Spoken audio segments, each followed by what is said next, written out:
శ్రీకాకుళం జిల్లాలో ఆ ఇద్దరు నాయకులు రాజకీయ అనుభవం ఉన్న లీడర్లే. పాలిటిక్స్ లో ఎన్నో పదవులు అనుభవించారు. రాజకీయ ఎత్తుగడలు వేసిన కీలక వ్యక్తులు కూడా వారే. ఒక పార్టీ విజయం సాధించాలన్నా, అభ్యర్థులను నిలబెట్టాలన్నా వీరి సలహా ఎంతో అవసరం.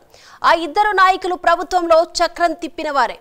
అయితే అధికారం పోయిన తర్వాత ఆ నాయకులు మౌనం ఎందుకు వహిస్తున్నారు? ఎందుకు గల కారణాలేంటో ఈ రోజు ప్రత్యేక కథనంలో తెలుసుకుందాం.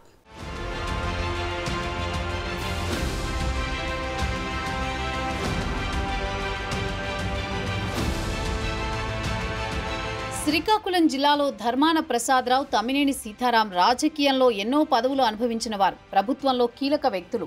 తన రాజకీయ అనుభవంలో ఎన్నో విజయాలను అపజయాలను చవిచూశారు. తెలుగుదేశం పార్టీ ఆవిర్భావం నుంచి సీతారాం రాజకీయ ప్రవేశం చేసి తిరుగులేని నాయకుడిగా ఎదిగారు. రాజకీయాల్లో పార్టీలు మారడం ఆనవాయితీ. ఈ కోవలోని తమ్మినేని ముందున్నారు. ప్రజారాజ్యంలో శాసనసభ్యునిగా పోటీ చేసి ఓడిపోయారు. తర్వాత మళ్లీ తెలుగుదేశంలోకి వచ్చి పెద్ద గుర్తింపు లేకపోవడంతో వైసీపీలో చేరారు. వైసీపీలో జగన్మోహన్ రెడ్డి కీలక బాధ్యతలు ఇచ్చి శాసనసభాపతిగా నియమించారు. 26 ఏళ్ల రాజకీయ చరిత్ర కలిగిన నాయకుడిగా తమ్మినేని ఉన్నారు. అయితే గత ఎన్నికల్లో ఆయన ఓటమి పాలయ్యారు. దీంతో ప్రస్తుతం సీతారాం ఏమీ చేయలేని దిక్కుతోచని స్థితిలో ఉన్నారట.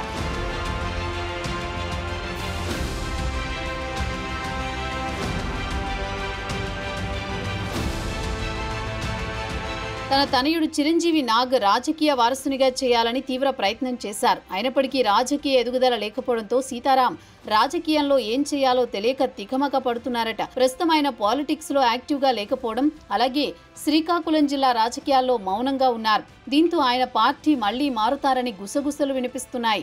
జనసేన పార్టీలోకి అవకాశాల కోసం చూస్తున్నట్లుగా ఆ నోటా ఈ నోటా వినిపిస్తోన్నమాట. ఏది ఏమైనా తనయుడు కోసం పార్టీ మారుతారేమోనని అంటున్నారు. అయితే సీతారాం ఈ విషయంలో పూర్తిగా ఏకీభవించడం లేదు. వైఎస్ఆర్ పార్టీలోనే కొనసాగుతానని చెబుతున్నప్పటికీ కార్యకర్తలు, ప్రజలు నమ్మలేకపోతున్నారు.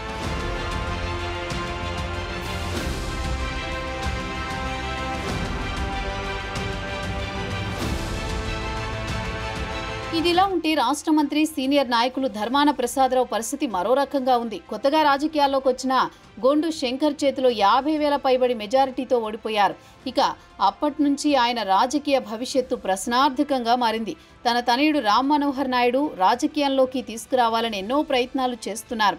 అయినప్పటికీ జగన్మోహన్ రెడ్డి అవకాశం ఇవ్వడం లేదని అలకపూనినట్లుగా గుసగుసలు వినిపిస్తున్నాయి.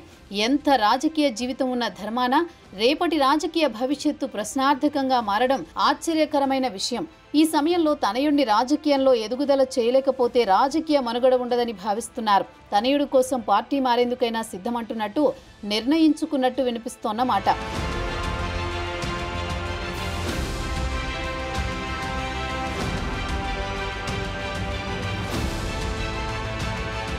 ఏది ఏమైనా ఈ ఇద్దరు నాయకుల రాజకీయ భవిష్యత్తు ప్రశ్నార్థకంగా మారింది.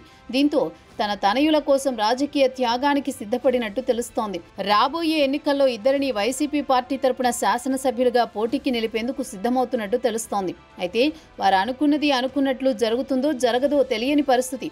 ఈ ఇద్దరు నాయకులు పార్టీ కార్యక్రమాల్లో అంతగా పాల్గొనకపోవడంతో ఏమైందోనని ప్రజలు చర్చించుకుంటున్నారు. మరి శ్రీకాకుళం జిల్లాలో వైసీపీ సీనియర్ నేతలు తమ్మినేని సీతారాం, ధర్మాన ప్రసాదరావు మౌనం వెనుక ఉన్న వ్యూహం ఏంటి? ఇక యాక్టివ్ అవుతారా లేక పార్టీ మారతారా అన్న చర్చ జోరందుకుంది. మరి రానున్న రోజుల్లో జిల్లా రాజకీయాల్లో ఎలాంటి పరిణామాలు చోటు చేసుకుంటాయో చూడాలి.